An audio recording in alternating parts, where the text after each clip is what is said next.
नमस्कार साथियों, मैं आपका दोस्त विभोर मोतला एक बार फिर से हाजिर हूँ कई दिनों की छुट्टियों के बाद आप सबके सामने करंट अफेयर की नई क्लास के साथ, जिसमें हम लेकर आए हैं आपके लिए पिछले दिनों के छूटे हुए करंट और आज के करंट को भी।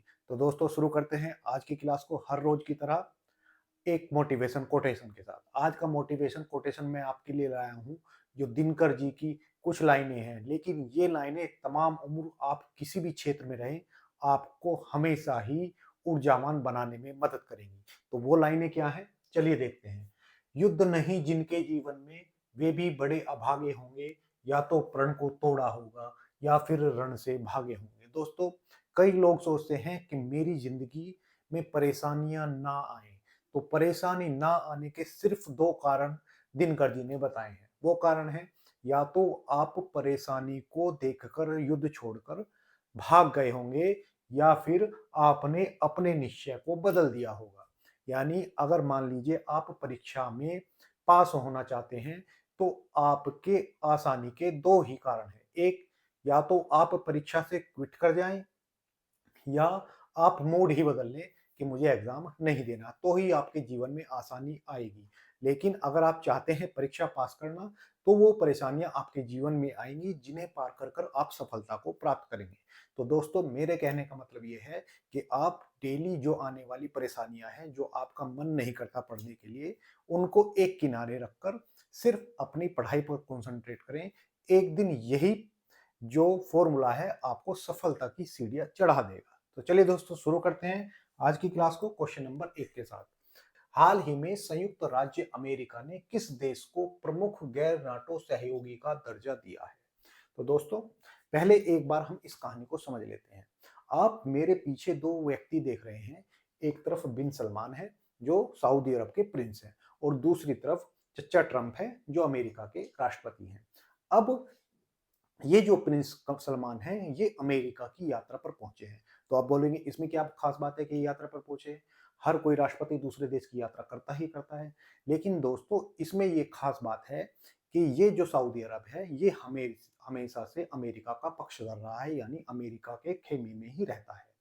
लेकिन इस बार जो प्रिंस सलमान की यात्रा है, ये लगभग 8 साल बाद की गई यात्रा है यूएसए की।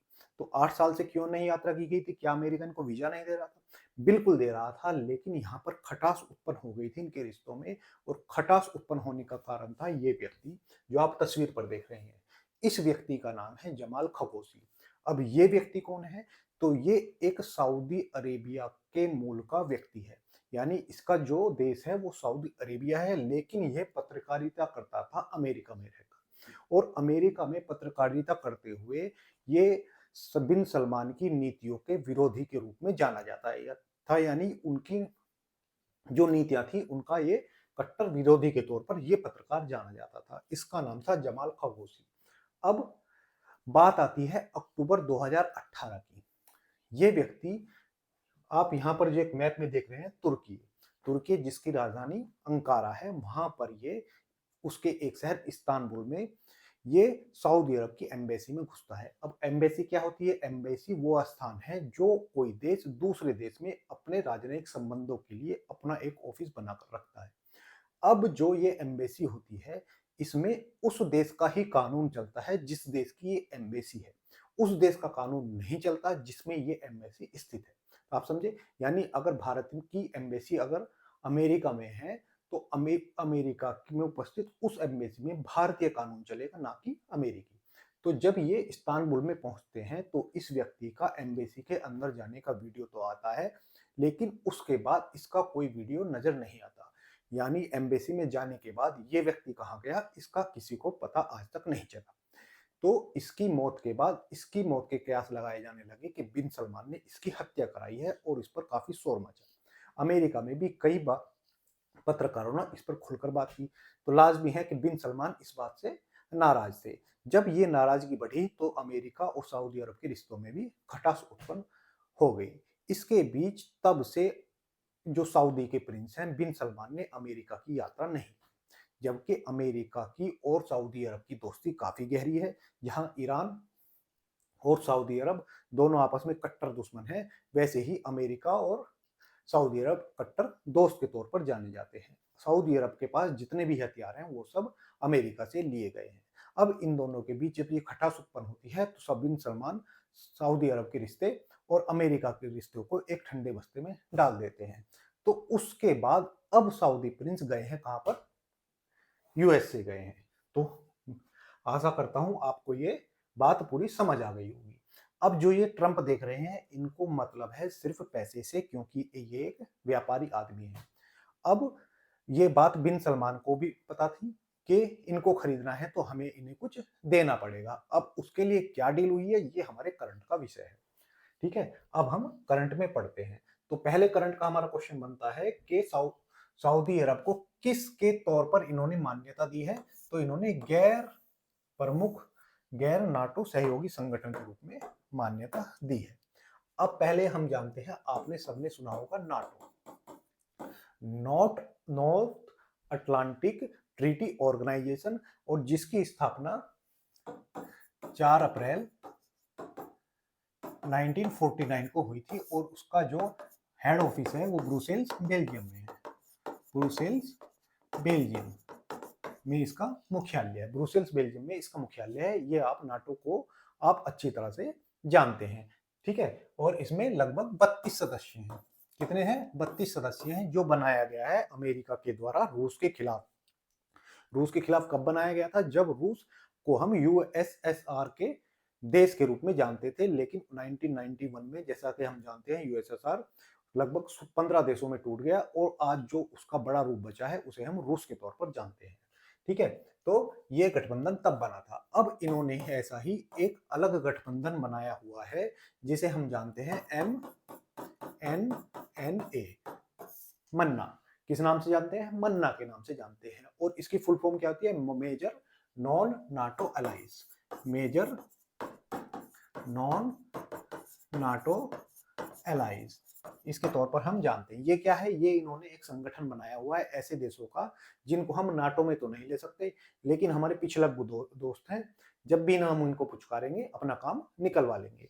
ऐसे ही देश का दर्जा किसको दिया है? तो सऊदी अरब को किसने दिया है? तो ये अमेरिका ने ये दर्जा दिया है। तो ये सवाल तो आपको समझ आ गया होगा। अब इसके बाद जब सलमान पहुंचे हैं तो अमेरिका फ्री में तो कुछ नहीं देता। क्यों? क्योंकि अमेरिका अपने फायदे के लिए सारे काम करता है। वो देशों को लड़ाता भी है तो अपने फायदे के लिए। आपने अभी देखा होगा कि कतर पर इजराइल ने हवाई हमला किया था। तो उस हमले के बाद सऊदी अरब इतना डरा हुआ है कि उसने जल्दी जल्दी में इजराइल के डर से पाकिस्तान से भी एक सैन्य समझौता कर लिया था। लेकिन जैसे ही पाकिस्तान की पिटाई उसके पड़ोसी देश अफगानिस्तान ने करी तो सऊदी अरब को समझ आ गया कि भाई यहाँ तो दाल गलने वाली नहीं है, ये तो अपनी इज्जत नहीं बचा पा रहे। क्योंकि अफगानिस्तान की सेनाओं ने पाकिस्तान के जो सैनिक हैं उनकी पतलूनें उतार कर अपने देश में घुमाई हैं। तो ये देखकर सऊदी अरब को लगा अरे ये तो अपनी इज्जत नहीं बचा पा रहे, हमारी क्या बचाएंगे। तो फिर से सऊदी अरब दौड़ता है अमेरिका के पास। क्योंकि जैसा कि आपने फिल्म शोले में सुना होगा, गब्बर सिंह का डायलॉग था कि गब्बर के ताप से तुम्हें सिर्फ एक ही व्यक्ति बचा सकता है और वो है खुद गब्बर। तो इजराइल किसका किसका सहयोगी है? अमेरिका का। तो अमेरिका का ताप के में काम कौन करता है? इजराइल। यानी इजराइल का हमला अमेरिका का हमला है, और अमेरिका के हमले से खुद कौन बचा सकता है? तो अमेरिका बचा सकता है। ये बात सऊदी अरब को अच्छे से समझ आ गई। इसी बीच सऊदी अरब के जो सब बिन सलमान क्राउन प्रिंस हैं उन्होंने कहा है कि हम यूएसए में 1 ट्रिलियन डॉलर का निवेश करेंगे। तो आप बोलोगे ये कौन सी बड़ी बात होगी, हर देश जाता है तो कोई ना कोई घोषणा करके आता है। दोस्तों ये जो रकम आप देख रहे हैं 1 ट्रिलियन डॉलर, ये कितनी बड़ी रकम है आपको इस बात से अंदाजा लग जाएगा कि भारत की कुल जीडीपी, यानी भारत एक साल में कितना उत्पादन अपने यहाँ सेवाओं का उत्पादन करता है, वो 4 ट्रिलियन है। यानी भारत की जीडीपी लगभग 4 ट्रिलियन है और 1 ट्रिलियन का निवेश की बात अकेले सऊदी अरब कराया है यूएसए ने। इसके बदले यूएसए ने क्या दिया है इन्हें? तो यूएनएसए ने जो इन्हें दिया है उसमें भी यूएसए का फायदा ही है। यूएसए इन्हें क्या देगा? F-35 देने का वादा किया है। F-35 जिसे हम अब तक के सबसे उन्नत विमान के तौर पर हम जानते हैं, उस F-35 को देने का वादा कर चुका है। यानी इजराइल के खिलाफ भी F-35 देगा। इससे इजराइल भी नाराज है, और इजराइल बोल रहा है कि भाई ऐसा ना हो कि हमारे बराबर वाला आप इनको F-35 दे दें, थोड़ा कमजोर वाला दीजिएगा। ठीक है, उसके बाद और क्या है, साथ में 300 उन्नत टैंक देंगे। 300 उन्नत टैंक कौन देगा, तो यूएस से किसे देगा, सऊदी अरब को देगा। तो ये था हमारा करंट का क्वेश्चन। चलिए एक बार हम क्या जान लेते हैं, तो एक बार हम यूएसए के बारे में जान लेते हैं। देखो दोस्तों, हमारे यहाँ पर कितने महाद्वीप है, हमारे यहाँ पर 7 महाद्वीप है। महाद्वीप वो स्थान जो पृथ्वी है, और महासागर वो स्थान यहाँ पानी है, हम अच्छी तरह से जानते हैं। तो ये पहला महाद्वीप इधर से ही हम मान लेते हैं, इसका नाम है साउथ अमेरिका, यानी दक्षिणी अमेरिका। इसके ऊपर वाला महाद्वीप जो है, इसका नाम है उत्तरी अमेरिका, उत्तरी अमेरिका। ठीक है, और इसी उत्तरी अमेरिका का एक देश है जिसे हम अमेरिका के नाम से जानते हैं, या संयुक्त राज्य अमेरिका के नाम से जानते हैं। ये वाला महाद्वीप जो आपको दिख रहा है, ये है अफ्रीका। उसके ऊपर ये वाला महाद्वीप एशिया, और ये बड़ा सा महाद्वीप आपको दिख रहा है, ये है सॉरी, ये है यूरोप, और ये है एशिया। ठीक है, क्या है इसका नाम, तो एशिया। और ये आपको छोटू सा महाद्वीप जो बचता है, उसका नाम है ओशेनिया या ऑस्ट्रेलिया। ठीक है, तो ये महाद्वीप हुए। अब हम बात कर रहे हैं अमेरिका की। तो अमेरिका किस महाद्वीप में है, तो ये उत्तरी अमेरिका महाद्वीप में स्थित एक देश है। ठीक है, चलिए इसके बारे में जान लेते हैं। ठीक है, तो इसकी जो ऊपर वाली सीमा है किससे मिलती है, तो ऊपर इसके कनाडा देश है, तो इससे मिलती है। यहाँ पर कितने राज्य हैं, तो अमेरिका में लगभग 50 राज्य हैं। कितने राज्य हैं, 50 राज्य हैं। और इन 50 राज्यों में से सबसे बड़ा राज्य कौन सा है, तो ये जो अमेरिका का अलग से राज्य है, इसका नाम है अलास्का। तो अलास्का इसका सबसे बड़ा राज्य है 50 राज्यों में से। जो यहाँ की संसद है, हम उसे किस नाम से जानते हैं, तो अमेरिका की संसद को हम किस नाम से जानते हैं, तो कांग्रेस नाम से जानते हैं। और यहाँ भी कौन से सदन होते हैं, तो 2 सदन होते हैं। जैसे हमारे यहाँ राज्यसभा और लोकसभा होता है, तो यहाँ भी 2 सदनीय व्यवस्था है। ठीक है, अब इसकी बात करें, ऊपर वाले कनाडा है, और यहाँ की सीमा जो इनकी लगती है वो 49 डिग्री उत्तरी अक्षांश से दोनों की सीमा अलग होती है। और निचली सीमा कैसे अलग होती है, तो निचली सीमा है मैक्सिको से मिलती है, और ये रियो डी ग्रांडे नदी से अलग करती है। रियो डी ग्रांडे नदी इन दोनों के बीच सीमा बनाती है। अब कनाडा और अमेरिका की सीमा पर 5 महान झीलें हैं, जो कौन सी हैं, तो सबसे पहले जो झील आती है वो है सुपीरियर झील, इसके बाद मिशिगन, फिर उसके बाद ह्यूरॉन और इरी और ओंटारियो। तो ये 5 झीलें जिन्हें हम 5 ग्रेट लेक्स के नाम से जानते हैं। अब इनमें से सबसे बड़ी जो झील है उसका नाम है सुपीरियर। ये सुपीरियर सबसे बड़ी झील है, साथ ही मीठे पानी की विश्व की सबसे बड़ी झील है। विश्व में अगर सबसे बड़ी झीलों की बात करें तो इसका स्थान दूसरा है। किसके बाद है, तो कैस्पियन सागर के बाद इसका सबसे बड़ी झीलों में दूसरा स्थान है। मीठे पानी की ये सबसे बड़ी झील है, और अमेरिका या उत्तरी अमेरिका की भी सबसे बड़ी झील है। बात करें यहाँ की राजधानी की, तो वॉशिंगटन डीसी यहाँ की राजधानी है, और यहाँ के जो राष्ट्रपति हैं वो डोनाल्ड ट्रंप है। क्या है, तो डोनाल्ड ट्रंप यहाँ के राष्ट्रपति हैं। यहाँ की सबसे लंबी नदी कौन सी है, तो मिसौरी नदी यहाँ की सबसे लंबी नदी है। अब इस मिसौरी नदी की एक सहायक नदी है जिसका नाम है मिशिगन। कौन सी गन, तो मिशिगन। और ये मिशिगन नदी विश्व की एकमात्र नदी है जो पक्षी के आकार का डेल्टा बनाती है। पक्षी के पंजे के आकार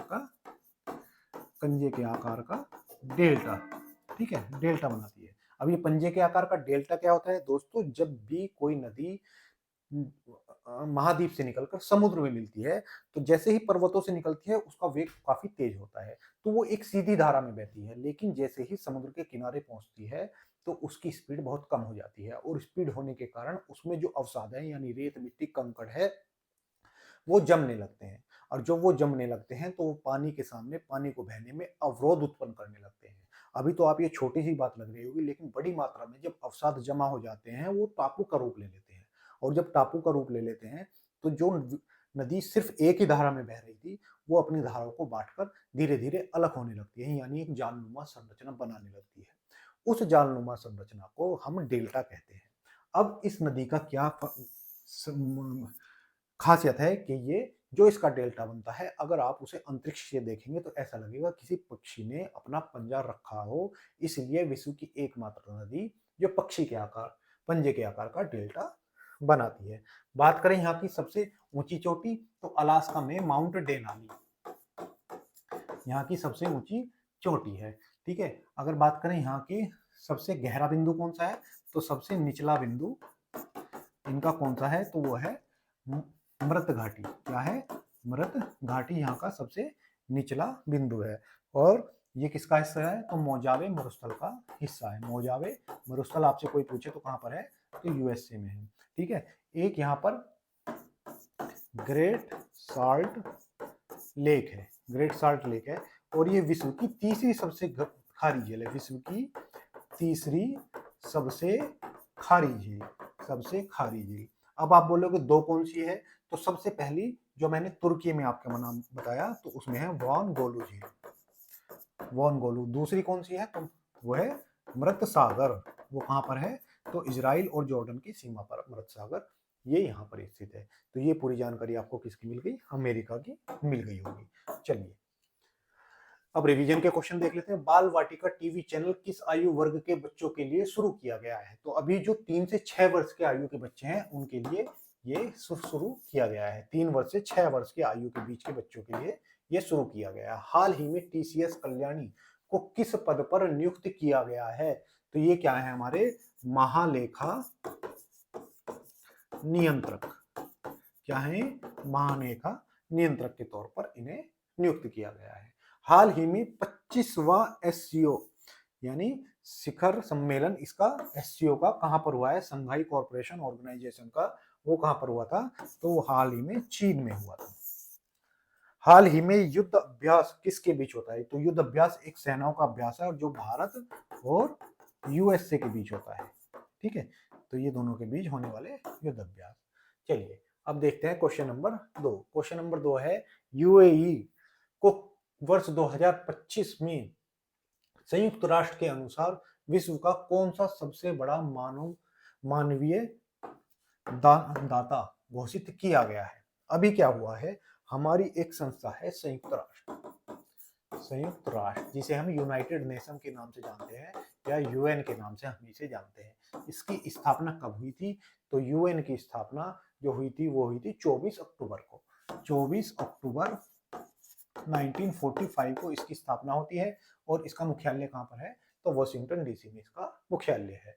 अब ये जो संयुक्त राष्ट्र है यानी यूनाइटेड नेशन है, तो इसका एक मानवीय मामलों के लिए समन्वय कार्यालय है। किसके लिए, तो मानवीय जो मामले हैं विश्व में जितने भी मामले होते हैं मानवता से जुड़े हुए का जो समन्वय कार्यालय है, इसने एक रिपोर्ट जारी की है।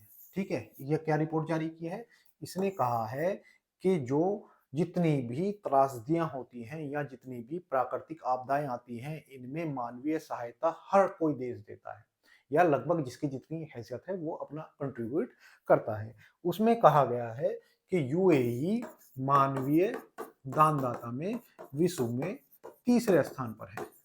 तीसरे स्थान पर किसमें, तो सबसे ज्यादा दान देने वाले देशों में, सबसे ज्यादा दान देने वाले देशों में। ठीक है, दान देने वाले देशों में कौन से स्थान पर है, तो ये विश्व में तीसरे स्थान पर आया है। इसने कितना दान दिया है, तो इसने 1.46 बिलियन का दान दिया है। 1.46 बिलियन का दान दिया है। और ये कितना है, तो ये कुल जो दान आता है, ये कुल दान का लगभग 7.2% है, यानी लगभग 20 बिलियन कुल दान आता है, जिसमें से लगभग 1.5 बिलियन इन्होंने दान दिया है। तो ये कौन से स्थान पर आया, तीसरे स्थान पर आया है। तो पहले स्थान पर कौन है, तो पहले स्थान पर वही जो देश हैं जो सबसे ज्यादा इसके आधार पर क्या करते हैं, जो इसके आधार पर सरकारों का पलट देते हैं। कौन से देश हैं, तो वही यूरोपीय देश, यूएसए और यूरोपियन यूनियन, यूएसए और यूरोपियन यूनियन। ठीक है। ये जो देश हैं, ये जो अंग्रेज हैं, ये क्या करते हैं, ये मानवीय सहायता के नाम पर कुछ ऐसे संगठनों को फंडिंग करते हैं या उनको पैसा प्रोवाइड कराते हैं जो विद्रोह के द्वारा या कुछ ऐसी रणनीति के द्वारा वहां पर जो इनके विरोधी सरकारें होती हैं उनको पलट देते हैं। इसका ताजा उदाहरण हमारे यहाँ पर अभी क्या था, बांग्लादेश था। बांग्लादेश में जो शेख हसीना थी उसकी सत्ता को पलटा गया क्योंकि उसने अमेरिका को एक द्वीप देने से मना कर दिया था। और उसके बाद किसको बैठाया गया, तो मोहम्मद यूनिस को बैठाया गया जो 1.5 साल से बैठे हुए हैं और जो लोकतंत्र को बचाने आए थे। अभी चुनाव ही नहीं करा रहे, तो जो वो कैसे लोकतंत्र के समर्थक हैं जो चुनाव ही नहीं होने दे रहे। तो ये क्या है, ये सबसे बड़े दानदाता हैं। ये कोई दानदाता नहीं, ये एक टूल है दूसरे देशों को अस्थिर रखना। जब तक ये अस्थिर रहेंगे तो तरक्की नहीं करेंगे, विकास नहीं करेंगे, और जब विकास नहीं करेंगे तो हमेशा इनसे नीचे रहेंगे। ये इनकी मोनोपोली है। चलिए, तो ये आपको बात समझ में आ गई कौन सा है, तो ये तीसरा देश बनकर शामिल हुआ है। चलिए, तो ये हो गए दानदाता। अब बात करते हैं किसकी, तो यूएई। यूएई को हम एक बार देख लेते हैं कहां पर है, तो यूएई है कहां पर, जहां पर आपको दिख रहा है वहीं पर। कहां पर, तो जब से हम भारत के से चलते हैं, कोई भी देश में जाना हो तो हम फ्लाइट कहां से पकड़ते हैं, हमने इस बार पकड़ी दिल्ली से। और भारत से हम कहां पर गए, तो मैंने मैप देखने का आपको अच्छा सा तरीका बताया है कि सीधे वाली साइड ईस्ट और ये उल्टे वाली साइड वेस्ट। तो जैसे हम पश्चिम में चलते हैं तो यहाँ पर आपको एक प्रायद्वीप दिखाई देता है जिसका नाम है अरब प्रायद्वीप। क्या है, अरब प्रायद्वीप। अब इस अरब प्रायद्वीप पर आपको एक सींग नुमा संरचना दिख रही हो। ये जो सींग नुमा संरचना निकली है इसका नाम है यूएई, यानी यूनाइटेड अरब अमीरात, या इसको हिंदी में हम क्या बोलते हैं, संयुक्त अरब अमीरात के तौर पर हम इसे जानते हैं। ठीक है। अब इसके ऊपर एक और देश है, तो आप यहाँ ये संरचना मत मान लेना, ये वाली ये ऐसे मिटा के दूसरे पेन से बना देते हैं। तो इसके ऊपर ये जो वाली संरचना है ये यूएई नहीं है, इस देश का नाम है ओमान। क्या नाम है, ओमान इसका नाम है। ठीक, तो ये यूएई है और ये कहां पर है, तो ये हमारी कौन सी जल संधि है, हॉर्मुज जल संधि, जो किसे जोड़ती है, तो इधर ये जोड़ती है फारस की खाड़ी को। फारस की खाड़ी को किससे जोड़ती है, तो ये ओमान की खाड़ी से जोड़ती है। ठीक है, ओमान जिसकी राजधानी क्या है, तो मस्कट इसकी राजधानी है। संयुक्त अरब अमीरात इसकी राजधानी क्या है, तो आबू धाबी। आबू धाबी इसकी राजधानी है और दिरहम इसकी मुद्रा है। क्या है, इसकी करेंसी दिरहम है। अब जो ये संयुक्त राज्य अमीरात है ये 7 अमीरातों से मिलकर बना होता है। अब आप कहेंगे 7 अमीरातों से, जी हाँ, यहाँ पर अमीरात का मतलब होता है छोटे छोटे राज्य, छोटे छोटे कबीले। अब ये ऐसे 7 कबीले हैं जिनसे मिलकर ये यूएई बना हुआ है। तो कई बार एग्जामिनर पूछ लेता है कौन सा कबीला कबीला या अमीरात इसमें शामिल नहीं है, तो हमें 7 के नाम याद रखने होंगे। पहला जैसे मैंने बताया आबू धाबी, दुबई, तीसरा शारजहां, चौथा फुजरेहा, ठीक है, पांचवा अम्मान, पांचवा क्या नाम है, पांचवे का नाम है अम्मान, छठे का नाम है अम उल कुनैन, अम उल कुनैन। ठीक है, और जो 7वां अमीरात है उसका नाम है रास उल खमै, रास अल खमै। तो ये 7 अमीरात है जिसके द्वारा यूएई का मिलकर निर्माण होता है। तो आशा करते हैं ये भी आपको अच्छे से समझ में आ गया होगा। चलिए, अब रिवीजन के क्वेश्चन देखते हैं। हाल ही में मॉर्गन स्टैनली की रिपोर्ट के अनुसार भारत किस वर्ष तक तीसरी सबसे बड़ी अर्थव्यवस्था बन जाएगा, तो ये मॉर्गन स्टैनली ने कहा है कि भारत 2028 तक तीसरी सबसे बड़ी अर्थव्यवस्था बन जाएगा। ग्लोबल पीस इंडेक्स के अनुसार एशिया का सबसे सुरक्षित देश कौन सा है, तो सबसे सुरक्षित देश सिंगापुर है। हाल ही में आईसीसी महिला वनडे विश्व कप की मेजबानी किसने की है, तो भारत प्लस श्रीलंका दोनों ने मिलकर की है। हाल ही में खनन मंत्रालय का सचिव पदभार किसने संभाला है, तो ये पीयूष गोयल जी ने संभाला है। ठीक है, तो किसने संभाला है, तो पीयूष गोयल जी ने संभाला है। चलिए तीसरा क्वेश्चन देखते हैं जो हमारे इतिहास से जुड़ा हुआ है। गुरु तेग बहादुर जी की शहीदी दिवस कब मनाया जाता है? दोस्तों, गुरु तेग बहादुर, गुरु तेग बहादुर, जिन्हें हम हिंद की चादर के रूप में भी जानते हैं, हिंद की चादर, ठीक है, या हिंद का कवच के तौर पर भी हम इन्हें जानते हैं, या भारत का कवच, भारत का कवच, हम इसके नाम से भी इन्हें जानते हैं। तो ये तेग बहादुर जी कौन थे? तो ये सिख धर्म के, सिख धर्म के 9वें गुरु थे। ठीक है, सिख धर्म में कितने गुरु हुए हैं? तो ये सिख धर्म में 10 गुरु हुए हैं। तो 9वें क्रम के कौन थे? तो ये हमारे श्री गुरु तेग बहादुर जी थे। ठीक है, अगर बात करूं इनके जन्म की, तो इनका जन्म जो हुआ, जो 1621 ईस्वी में हुआ था। कब? तो 1 अप्रैल 1621 में, जो सिख धर्म के छठे गुरु थे हरगोविंद सिंह, उनके यहाँ पर हुआ। तो किसके पुत्र थे? इनके पिता गुरु हरगोविंद सिंह, हरगोविंद सिंह इनके पिता थे। ठीक है, तो जो सिख धर्म के कौन से गुरु थे? तो 6वें गुरु थे। ठीक है, सिख धर्म के 6वें गुरु श्री हरगोविंद सिंह जी के यहाँ इनका जन्म हुआ। इनकी माता का नाम, तो माता का नाम इनकी जानकी था। ठीक है, जानकी इनकी माता का नाम था। तो ये बात आपको समझ में आ गई होगी। अब जो ये तेग बहादुर जी थे, ये कश्मीरी पंडितों पर अत्याचार के खिलाफ उनको संरक्षण दे रहे थे। किसके खिलाफ? तो औरंगजेब के समय की बात है। अब औरंगजेब को जब ये पता चलता है, तो सबसे पहले इससे आपको ये समझना होगा कि सिख थे क्या। सिख जो थे वो एक, मान लीजिए, सेना थी जो हिंदुओं को मुसलमानों के आक्रमण से बचाने के लिए बनाई गई थी। यानी ये मान लीजिए हिंदुओं ने अपने बीच से कुछ लोगों को एक सेना में शामिल किया और उनको बाद में सिख के नाम से जाना गया। ये सेना थी जो मुसलमानों के खिलाफ लड़ती थी। अब औरंगजेब ये जानता था कि ये हिंदुओं की सेना है, साथ ही इसमें जो इस सेना का गुरु है वो है गुरु तेग बहादुर।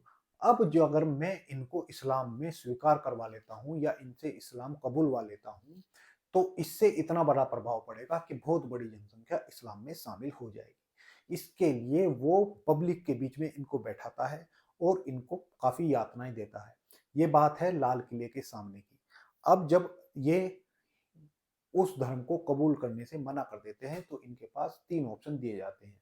या तो कोई आप चमत्कार करके दिखाओ, या आप इस्लाम धर्म कबूल कर लो, या आपको मृत्युदंड दिया जाएगा। तो ये धर्म को स्वीकार नहीं करते और मौत को गले लगा लेते हैं।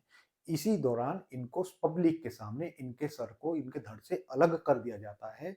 आज जो आप दिल्ली में चांदनी चौक में एक गुरुद्वारा देखते हैं जिसे शीशगंज गुरुद्वारा के नाम से जाना जाता है, वो वही स्थान है जहां पर इनके शीश को इनके धड़ से औरंगजेब ने अलग किया था। तो ये हमें दर्शाता है कि मुस्लिम आक्रांताओं के कितने दंश हमारे पूर्वजों ने झेले हैं। तो इनकी कहानी आशा करता हूं कि आपको समझ आ गई होगी। और कब? तो 24 नवंबर। तो 24 नवंबर को हम क्या मनाते हैं? शहीदी दिवस के तौर पर मनाते हैं। तो ये बात हुई इनकी त्याग की। अब बात करते हैं सिख धर्म की। सिख धर्म, सिख धर्म के संस्थापक कौन थे? तो इसके संस्थापक थे गुरु नानक। कौन थे? तो गुरु नानक जो जी थे, जो सिख धर्म के पहले गुरु थे, गुरु नानक देव, जिनका जो आप कहते हो 15वीं शताब्दी, 15वीं शताब्दी, 15वीं शताब्दी। और जो आज का पाकिस्तान है, वहां पर ननकाना साहिब में इनका जन्म हुआ था। कहाँ जन्म हुआ था? तो पाकिस्तान के ननकाना साहिब में, ननकाना साहिब में इनका जन्म हुआ था, जिसे उस समय का क्या कहा जाता था? तो उसमें तलवंडी के नाम से जाना जाता था, या राय भोई की तलवंडी, राय भोई की तलवंडी के नाम से जाना जाता था। आज इसे किस नाम से जाना जाता है? तो ननकाना साहिब के नाम से जाना जाता है। और ये सिख धर्म के संस्थापक और पहले गुरु थे। इनके बाद जो दूसरे गुरु हुए, उनका नाम था गुरु अंगद देव, अंगद देव।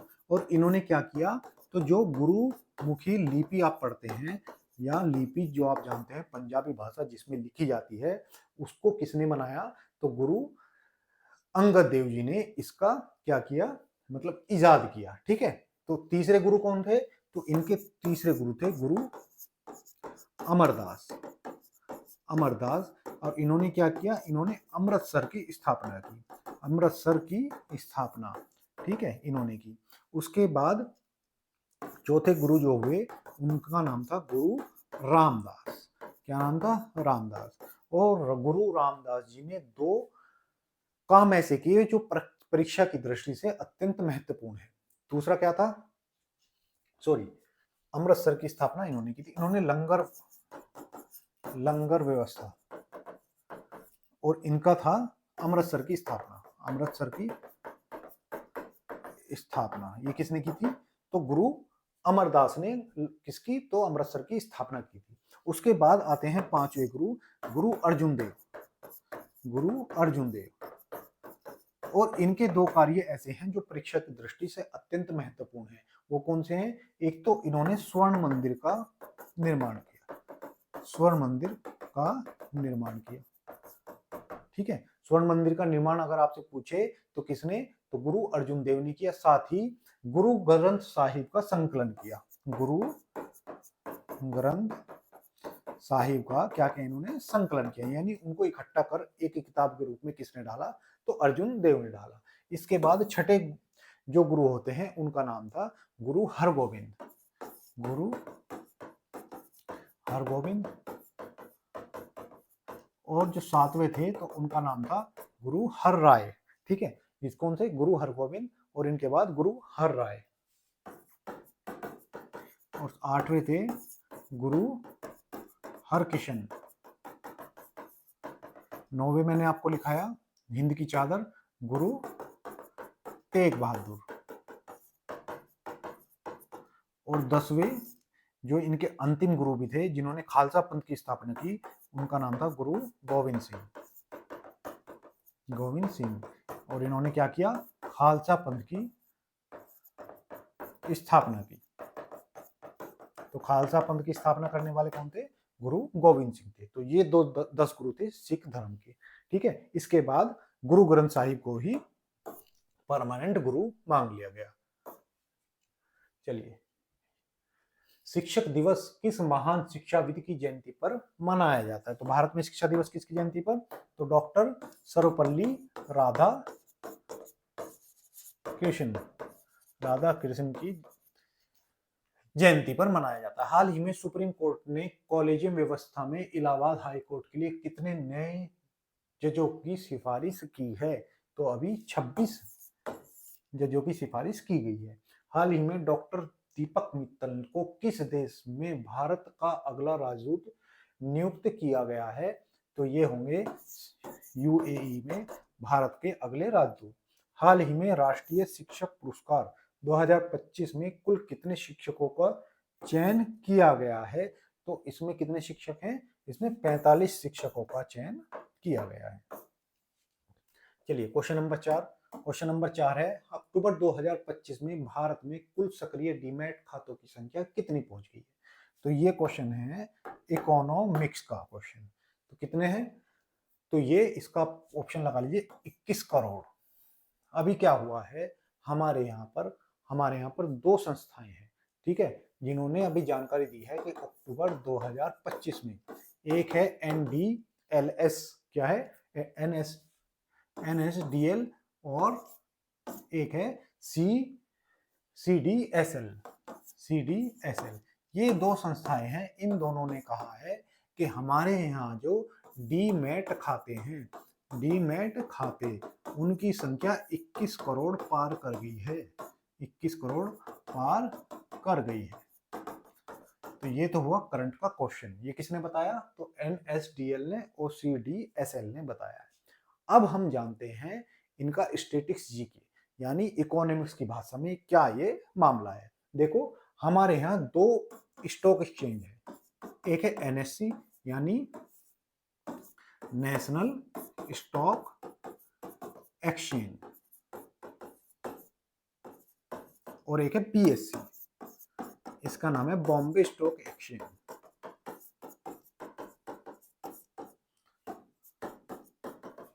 ठीक है, ये दो संस्थाएं हैं।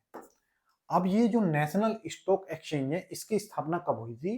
तो 1992 में इसकी स्थापना हुई और 1994 से इसने कार्य करना शुरू कर दिया। वहीं बात करूं बॉम्बे स्टॉक एक्सचेंज की स्थापना, तो ये हमारी आजादी से पहले यानी 1875 में इसकी स्थापना करी जा चुकी थी। अब ये बात करूं तो ये भारत का सबसे बड़ा है एक्सचेंज है, और ये एशिया का सबसे पुराना है, एशिया का सबसे पुराना स्टॉक एक्सचेंज है। अब जो इसका इंडेक्स होता है उसको हम किस नाम से जानते हैं? तो एनएससी के इंडेक्स को हम निफ्टी के नाम से जानते हैं, और इसके इंडेक्स को हम किसके नाम से तो सेंसेक्स के नाम से जानते हैं। तो आपने कई बार सुना होगा सेंसेक्स चढ़ा या निफ्टी गिरा, या निफ्टी गिरा सेंसेक्स चढ़ा। तो आज आपको समझ आया होगा कि नेशनल स्टॉक एक्सचेंज और बॉम्बे स्टॉक एक्सचेंज के ये क्या है, इंडेक्स हैं। जो तो ये बात तो आपको समझ आ गई होगी कि ये नेशनल स्टॉक एक्सचेंज है और ये बॉम्बे स्टॉक एक्सचेंज है। अब यहाँ पर होता क्या है? तो यहाँ पर क्या होता है? पूंजी बाजार या शेयर बाजार का काम होता है। ठीक है, अब ये शेयर बाजार या पूंजी बाजार क्या है? तो वह बाजार जहां पर दीर्घकालिक प्रतिभूतियों को खरीदा या बेचा जाता है। क्या होता है यहाँ पर? दीर्घकालिक प्रतिभूतियों को खरीदा या बेचा जाता है। ये हो गई भारी भरकम परिभाषा किताब की। अब हम समझते हैं। देखो यहाँ हमारे यहाँ दो चीजें हैं, एक सरकार है और एक कंपनी। भारत में दो ही चीजें ऐसी हैं जो कोई नया निवेश करती हैं तो उसके लिए अपने क्या करती हैं? शेयर जारी करती हैं। क्या करती हैं? शेयर जारी करती है। शेयर क्यों जारी करती हैं? कि वो शेयर बेचकर जिससे उनके पास पैसा आ सके और ये क्या कर सके। जैसे सरकार का क्या करेगी? हॉस्पिटल बनाएगी, सड़क बनाएगी, पुल बनाएगी, सरकार ये काम करेगी। कंपनी क्या करेगी? कंपनी जैसे अपना विस्तार करेगी, ठीक है, और मशीन खरीदेगी या नए देश में जाकर अपनी नई कंपनी को क्या करेगी? स्टेब्लिश करेगी, यानी उसकी कोई शाखा दूसरे देश में खोल लेगी। तो इस सब के लिए क्या चाहिए? पैसा चाहिए। और पैसा हर किसी के पास उतना नहीं होता कि एक फैक्ट्री चला रहे हैं साथ में दूसरी फैक्ट्री भी खोल ली। तो उसके लिए क्या करते हैं ये? उसके लिए अपने शेयर बेचते हैं। क्या बेचते हैं? शेयर निकालते हैं। अब ये शेयर क्या होता है दोस्तों? शेयर होता है कंपनी का बहुत छोटा हिस्सा। मान लो आपकी कंपनी 1000 रुपए की है, ठीक है, अब आप इससे पैसा इकट्ठा करना चाहते हैं। अब आपने क्या किया? अपनी कंपनी को 100 हिस्सों में बांट लिया, ठीक है, 100 शेयर निकाले और एक शेयर की कीमत कितनी होगी? 10 रुपए। अब आप क्या करेंगे? अपनी हिस्सेदारी रखकर लगभग 51% शेयर अपने पास रखकर जितने आपकी मर्जी हो उतने मार्केट में बेचने के लिए निकाल सकते हैं। अब लोग क्या करेंगे? लोग इन शेयर को खरीदेंगे। क्यों खरीदेंगे? क्योंकि लोगों को विश्वास होता है कि अगर मैं इस पर पैसा लगाऊंगा, इसके शेयर खरीद लूंगा, तो कल को इस कंपनी की कीमत बढ़ेगी तो मुझे भी फायदा हो जाएगा। अब जब ये शेयर बिकते हैं तो कंपनी के पास पैसा आता है और वो कंपनी उस पैसे को कहीं दूसरी जगह इन्वेस्ट कर कर क्या कमा सकती है? और अपनी कंपनी का विस्तार कर सकती है। तो कंपनियां शेयर निकल, तो आपको शेयर की बात समझ आ गई होगी। अब बात आती है कि यहाँ पर पूंजी बाजार। अब पूंजी बाजार भी दो प्रकार के होते हैं। चलिए ये तो आपको समझ आ गया होगा। अब ये शेयर कहाँ निकालेगी? तो शेयर निकालेगी पूंजी बाजार में। अब पूंजी बाजार भी दो प्रकार के होते हैं, एक होता है प्राथमिक और एक होता है द्वितीयक। प्राथमिक में क्या होता है? जैसे आईपीओ, यानी कोई भी कंपनी अगर पहली बार अपना कोई शेयर बाजार में लॉन्च कर रही है तो वो आईपीओ के माध्यम से करती है। इसका मतलब क्या हुआ कि यहाँ पर आप जो शेयर खरीदेंगे सीधे कंपनी से खरीदेंगे। उसके बाद ये होता है एफपीओ, यानी यहाँ पर क्या होता है? अगर एक व्यक्ति को शेयर बेचना है या खरीदना है तो ये कहां पर होगा? द्वितीयक बाजार में होगा, क्योंकि यहाँ पर आप कंपनी से ना खरीद कर व्यक्ति आपस में खरीद फरोख्त करते हैं, यानी अपने शेयर किसी को बेच देते हैं, किसी के शेयर खरीद लेते हैं किसी कंपनी के किसी व्यक्ति से।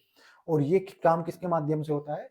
तो दलालों के माध्यम से होता है। इसलिए ही मुंबई में एक स्ट्रीट का नाम दलाल स्ट्रीट पड़ गया है, वहां पर इतने सारे दलाल बैठते थे। ठीक है, तो ये बात भी आपको समझ आ गई होगी। अब बात आती है डीमैट्स अकाउंट की। डीमैट्स अकाउंट्स, अब ये क्या होते हैं दोस्तों? डीमैट अकाउंट्स वो स्थान है जहां पर आप शेयर को खरीद कर रखेंगे। क्या करेंगे? शेयर को खरीद कर रखेंगे, खरीद कर रखते हैं। अब ये क्या करेंगे? आप इसका रखेंगे, लेकिन रखेंगे कहाँ? ये अकाउंट्स मिलेगा कहाँ आपको? तो वो अकाउंट्स मिलता है, तो भारत में इन अकाउंट्स के लिए 2 डिपॉजिटरी बनाई हुई है। ठीक है, कहाँ मिलते हैं ये अकाउंट्स? तो ये मिलते हैं डिपॉजिटरी में। और भारत में कितनी डिपॉजिटरी हैं? तो 2 डिपॉजिटरी हैं, जिनका नाम अभी मैंने आपको लिखाया था। कौन कौन सी? तो एक है NSDL और दूसरी है CDSL। ठीक है, तो ये 2 डिपॉजिटरी हैं। एक का नाम है नेशनल सिक्योरिटी डिपॉजिटरी लिमिटेड और दूसरे का नाम है सेंट्रल डिपॉजिटरी सर्विस लिमिटेड। ठीक है, एक की स्थापना 1996 में हुई थी और एक की स्थापना 1999 में हुई। तो दोनों की स्थापना हुई और इन डिपॉजिटरी में अकाउंट खोलते हैं जहां पर आप खरीद कर अपने शेयर को रखेंगे। अब इन डीमैट्स की जो सीमा है वो कितनी पहुंच गई है? 21 करोड़ पहुंच गई है। यानी भारत का जो शेयर मार्केट है वो अपनी चढ़ाई पर है। ये इसका कहने का ये मतलब हुआ। ठीक है, तो ये बात आपको समझ आ गई होगी। अब मैं बात करूं ये एनएससी और बीएससी, इन पर कौन नियंत्रण करता है? तो हमारे यहाँ पर एक संस्था है सेबी। सेबी संस्था जो है इनके ऊपर नियंत्रण करती है, यानी इनकी रेगुलेटरी संस्था कौन है? तो सेबी है। जैसे हमारे यहाँ बैंकों पर रेगुलेटरी संस्था है आरबीआई, ऐसे ही स्टॉक एक्सचेंज पर कौन सी संस्था है? तो सेबी है। Stock exchange board of India इनको नियंत्रित वो करता है। तो ये बात भी आपको समझ आ गई होगी। चलिए, ये था हमारा क्वेश्चन नंबर 4। हाल ही में नीति आयोग ने किस वर्ष तक दालों का उत्पादन दुगना करने का लक्ष्य रखा है? तो अभी लक्ष्य रखा है 2047 तक का। हाल ही में किस क्रिकेटर को स्केचर ने अपना ब्रांड एम्बेसडर नियुक्त किया है? तो इनका नाम है मोहम्मद सिराज, मियां भाई को किया है। 7 से 8 सितंबर 2025 की रात प्रसिद्ध ब्लड मून कौन सा खगोलीय घटना है? तो ब्लड मून किससे है? तो पूर्ण चंद्र ग्रहण, जब चांद पूरी तरह से क्या हो जाए? लाल हो जाए, उसको ब्लड मून के तौर पर जाना जाता है। हाल ही में अंगीकार 2025 अभियान किस योजना के अंतर्गत शुरू किया गया है? तो ये शुरू किया गया है पीएम आवास योजना, पीएम आवास योजना शहरी 2.0 के तहत। ठीक है, 2.0 के तहत शुरू किया गया। क्वेश्चन नंबर 5, हाल ही में नीतीश कुमार ने कितनी बार मुख्यमंत्री पद की शपथ ली है? तो हमारे मुख्यमंत्री जिनका नाम क्या है? नीतीश कुमार, नीतीश बाबू, ये क्या है? 10वीं बार क्या बने हैं? सीएम बने हैं। और किसकी सहायता से? तो जो एनडीए है, एनडीए नेशनल डेमोक्रेटिक अलायंस, यानी राष्ट्रीय जनतांत्रिक गठबंधन, राष्ट्रीय जनतांत्रिक गठबंधन, इसको क्या हुआ है? अभी इसने बिहार के विधानसभा चुनाव में, बिहार के विधानसभा चुनाव में जीत हासिल की, सभा में जीत हासिल की। और फिर से एक बार कौन बने हैं? तो हमारे सीएम बने हैं नीतीश बाबू। नीतीश बाबू जो अपने सीएम होने के तौर पर ही जाने जाते हैं। अब एनडीए को कितनी सीटें मिली हैं? तो इनको 202 सीटें मिली है।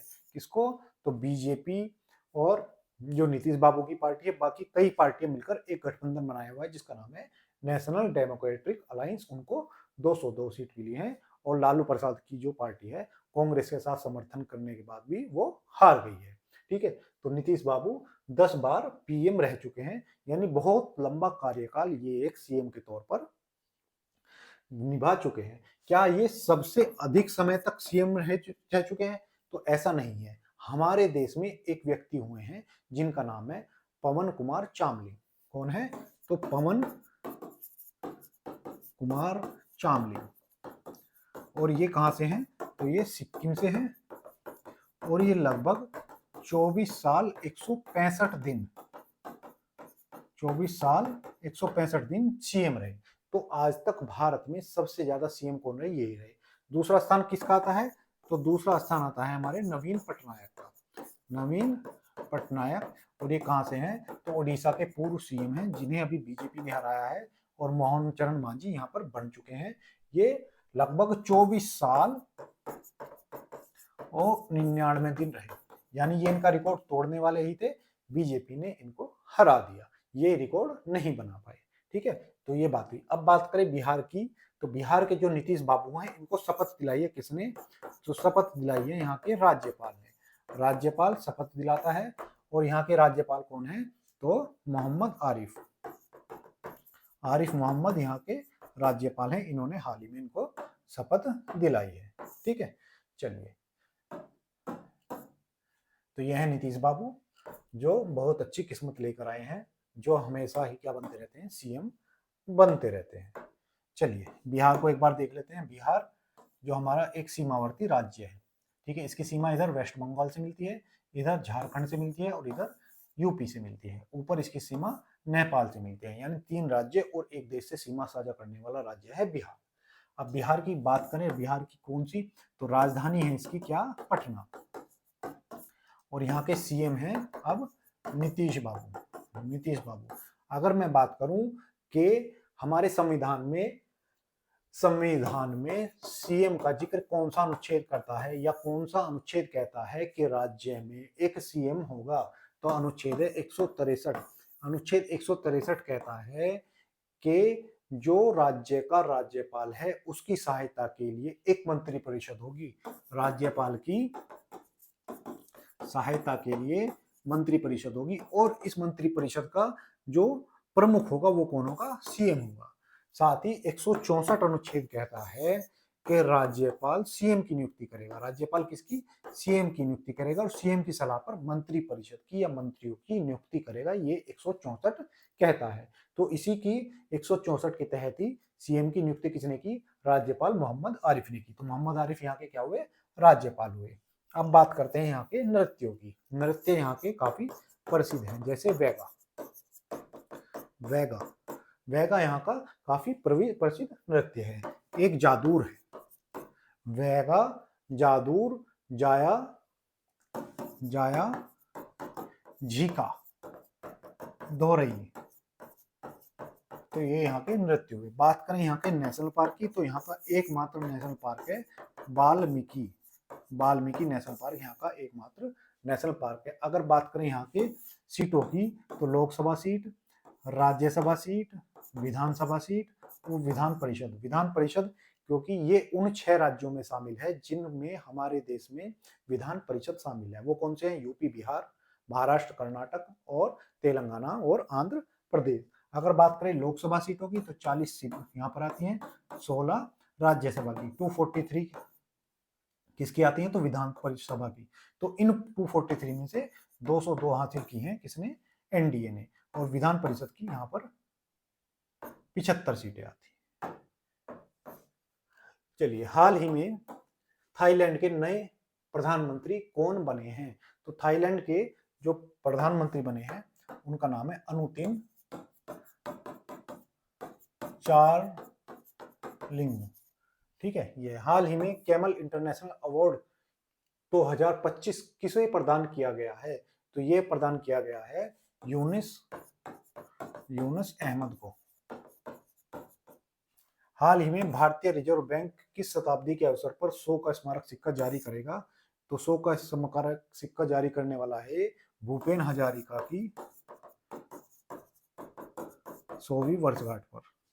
हाल ही में 2025 इटालियन ग्रैंड पिक्स मोनेजा का विजेता कौन बना है? तो इनका नाम है कार्लोस मैग्नस वेस्टरपन।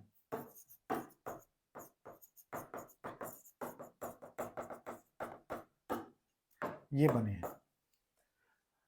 चलिए क्वेश्चन नंबर 6 देखते हैं।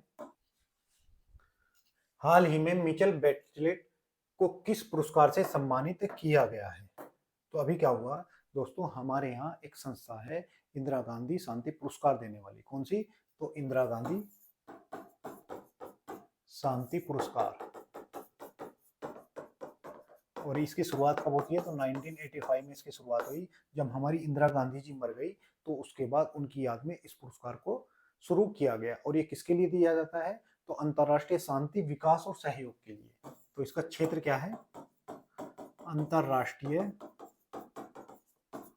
विकास और सहयोग, शांति के जो प्रयास करता है उसके लिए ये पुरस्कार दिया जाता है। अब देखिए विडंबना क्या है कि कांग्रेस ने जिसको ये पुरस्कार दिया है उनका नाम है मिशेल बेचलेट। और ये जो मिशेल बेचलेट है इसको आप याद रखेंगे चिली की। किसकी? तो चिली देश की पहली महिला राष्ट्रपति। ठीक है, चिली देश की पहली महिला राष्ट्रपति कौन है? तो ये एकमात्र महिला राष्ट्रपति भी है और पहली भी है। साथ ही इन्होंने यूएन में जो है, जो मानवाधिकार आयोग है उसकी उच्चायुक्त रह चुकी हैं। यूएन की पूर्व मानवाधिकार उच्चायुक्त। और जब ये अपने इस पद पर थी तो इन्होंने भारत की चाहे 370 हटाने की बात हो या भारत को और भी कोई मुद्दा हो, हर बात पर भारत की आलोचना की है। यानी भारत विरोधी मानसिकता के तौर पर ये जानी जाती हैं। अब हमारे देश के विपक्ष देखिए, वो इतना कमजोर हो गया है कि वो सत्ता के विरुद्ध, आप उसको मोदी सरकार बोल लीजिए, बीजेपी सरकार बोल लीजिए या भारत की सरकार बोल लीजिए, असलियत यही है कि वर्तमान में वो भारत के प्रधानमंत्री है, ना कि बीजेपी के प्रधानमंत्री। और जो सरकार है वो भारत की सरकार है। अब उसका विरोध आप कर सकते हो किसी भी मुद्दे पर, लेकिन आप इतने नीचे नहीं गिर सकते कि जो भारत का विरोध कर रहा हो उसको ही सम्मानित करें। लेकिन कांग्रेस ने इसको सम्मानित किया है मिशेल बेचलेट को। और ये क्या है? भारतीय विरोधी गतिविधियां और मानसिकता के तौर पर जानी जाती है। इन्हें कौन सा पुरस्कार मिला है? तो इन्हें मिला है इंदिरा गांधी शांति, निशस्त्रीकरण और विकास पुरस्कार, इनको दिया गया है। और ये किसके द्वारा दिया गया है? तो इसको देने वाले थे, देने वाली कौन थी? तो सोनिया गांधी जी थी। सोनिया गांधी जी ने इनको ये पुरस्कार दिया है। ठीक है, तो सोनिया गांधी जी के द्वारा ये पुरस्कार दिया गया है। ठीक, तो ये बात आपको समझ में आ गई होगी। कहां पर दिया गया? तो ये 20 नवंबर को नई दिल्ली में दिया गया। दिल्ली में ये पुरस्कार दिया गया। इन महिला को आप चेहरा देख सकते हैं, चेहरे से ही ऐसे लग रही है कि जैसे तंबाकू खाकर आई हूँ और भारत को गरियाने के चक्कर में हो। तो आप इनको देख सकते हैं। ठीक है, अब मैं आपके लिए लेकर आया नोबेल पुरस्कार। मैंने सोचा काफी दिन हो गए, आप शायद इनको भूल गए होंगे, तो आप एक बार से फिर से नोबेल पुरस्कार को याद कर सकते हैं, रिवाइज कर सकते हैं। सबसे पहले चिकित्सा, चिकित्सा का मैरी ई ब्रूनो, फ्रेडर रेमसडेल और सिमोन सागागुची को मिला है। उसके बाद भौतिकी का जॉन क्लार्क, मिशेल एच और जॉन एम मार्टिनेज को मिला है।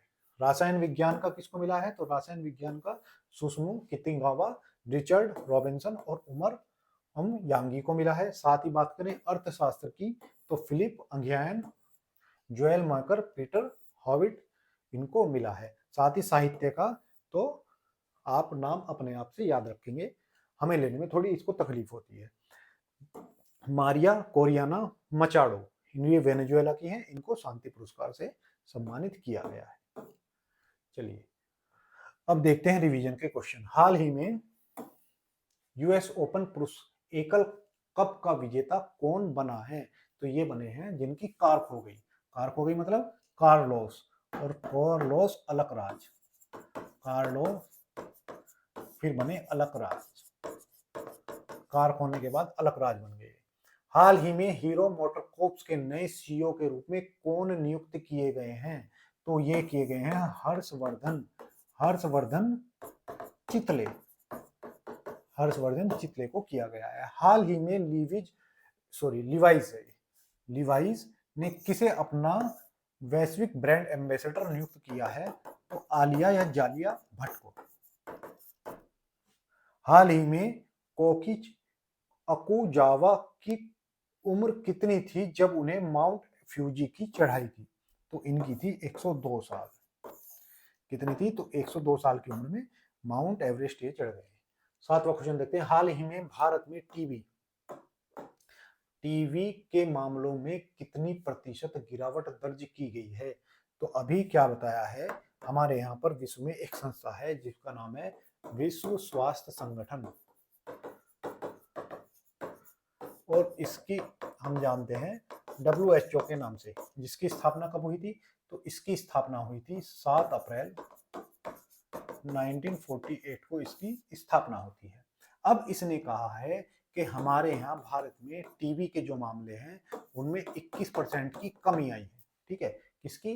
तो जो टीबी है उसके मामलों में 21% की कमी आई है। कब से कब तक? तो 2015 की तुलना में 2024 में, यानी जितने 2015 में थे 2024 में उससे 21% केस कम है। अगर बात करें मृत्यु दर में कितनी कमी आई है, तो मृत्यु दर में लगभग 25% की कमी आई है। यानी मृत्यु दर में मामलों में 21% की कमी और मरने वाले लोगों में 25% की कमी आई है।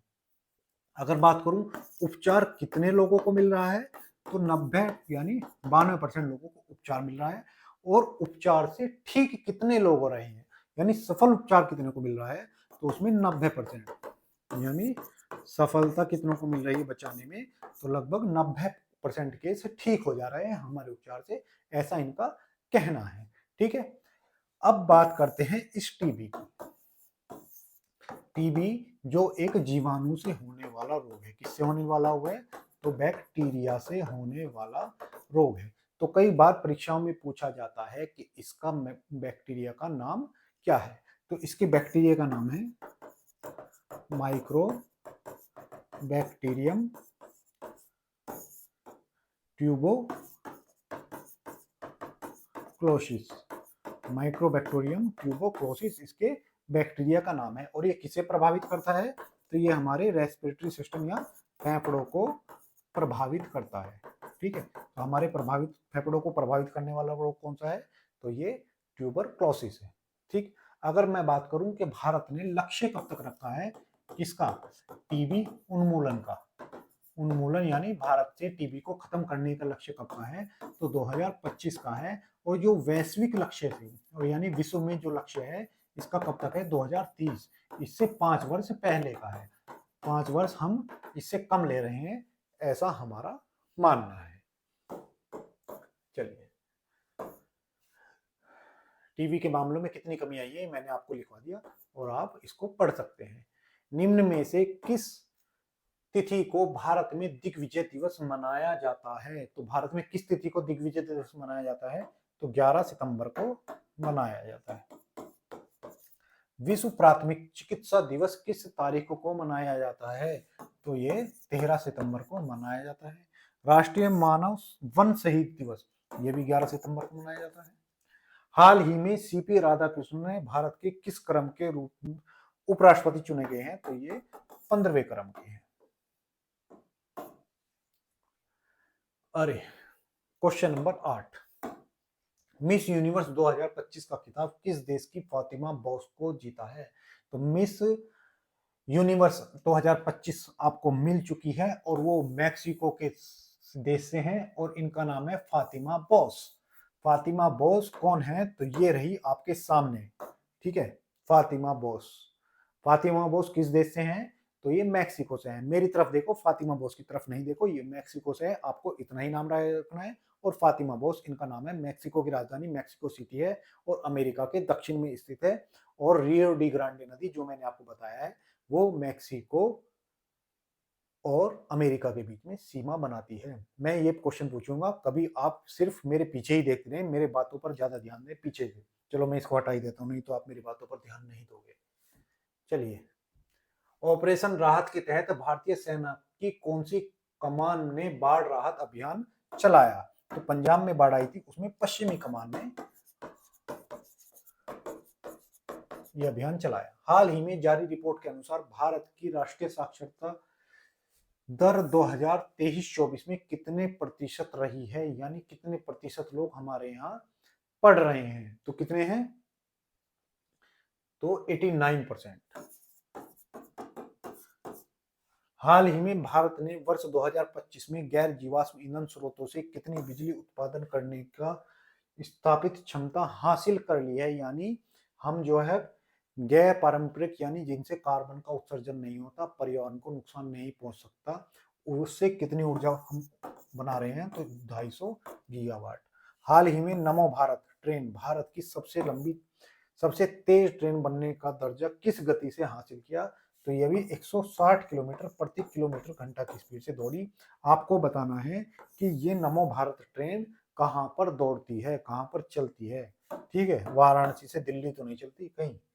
हाल ही में क्वेश्चन नंबर 9 देखते हैं, हाल ही में डेल इंडिया ने किसे सीनियर डायरेक्टर और जनरल मैनेजर नियुक्त किया है, तो ये किया गया है हमारे अनुराग अरोड़ा जी को। तो अनुराग अरोड़ा जी को नियुक्त किया गया है, आप इनका फोटो भी एक बार निहार लें। तो ये अनुराग अरोड़ा जी हैं डेल के, डेल जिनके कंप्यूटर आते हैं उनका, इनको कार्यभार सौंपा गया है। हाल ही में अपेडा का पहले क्षेत्रीय कार्यालय बिहार में किस शहर में खोला गया, तो बिहार में सबसे जाके पहले आपको पटना। हाल ही में सीएम मोदी ने किस राज्य में पहली बार भारतीय रेल नेटवर्क राजधानी को जोड़ने वाली रेल परियोजना का शिलान्यास किया है, तो ऐसा राज्य है हमारा मिजोरम। मिजोरम, ठीक है। मिजोरम किस किस देश से साझा करता है सीमा, आपको ये कमेंट बॉक्स में लिखना है, साथ ही मिजोरम की राजधानी क्या है ये भी आपको लिखनी है। हाल ही में IIM अहमदाबाद दुबई कैंपस का उद्घाटन किसने किया, तो जो हमारे धर्मेंद्र प्रधान हैं शिक्षा मंत्री, उन्होंने किया।